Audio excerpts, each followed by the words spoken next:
Latihan membuat lompatan iman, ya. Pagi hari ini kita belajar kebenaran firman Tuhan, ya. Surat Roma adalah surat Rasul Paulus yang terpanjang, ya. Dan surat ini, dalam surat ini Paulus menyatakan rencananya mengunjungi Roma dan Spanyol. Roma 15 ayat yang ke-24.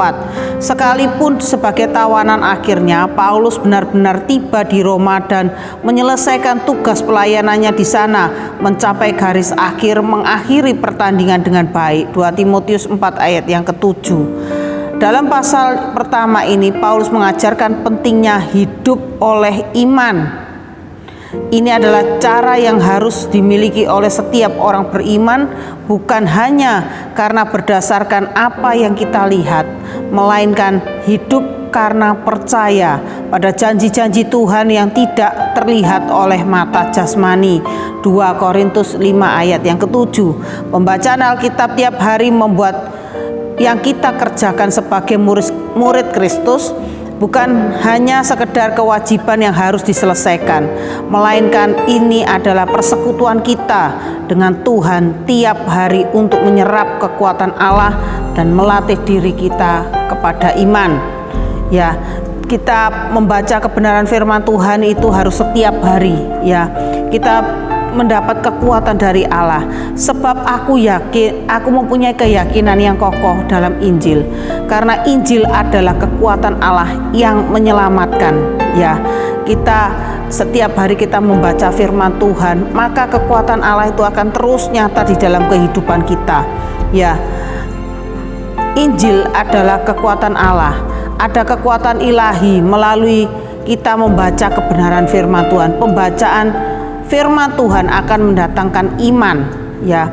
Setiap kita membaca firman Tuhan, ya, kita akan mengerti bahwa ada kekuatan Allah yang selalu dinyatakan, gitu ya. Penciptaan alam semesta, lahirnya Ishak dari Abraham dan Sarah, terbelahnya laut Teberau, runtuhnya tembok Yeriko, semua harus dipahami dengan iman, gitu ya. Tidak boleh kita ini berkata itu mustahil, gitu ya.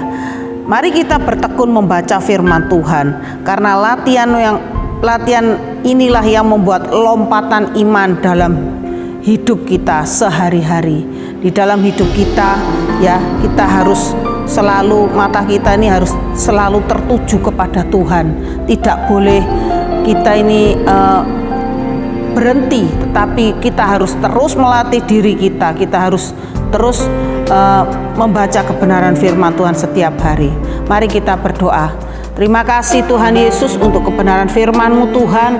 Tuhan, pada pagi hari ini Engkau mengajarkan kepada kami Tuhan, untuk kami melatih diri kami, untuk kami tekun membacakan kebenaran firman-Mu Tuhan.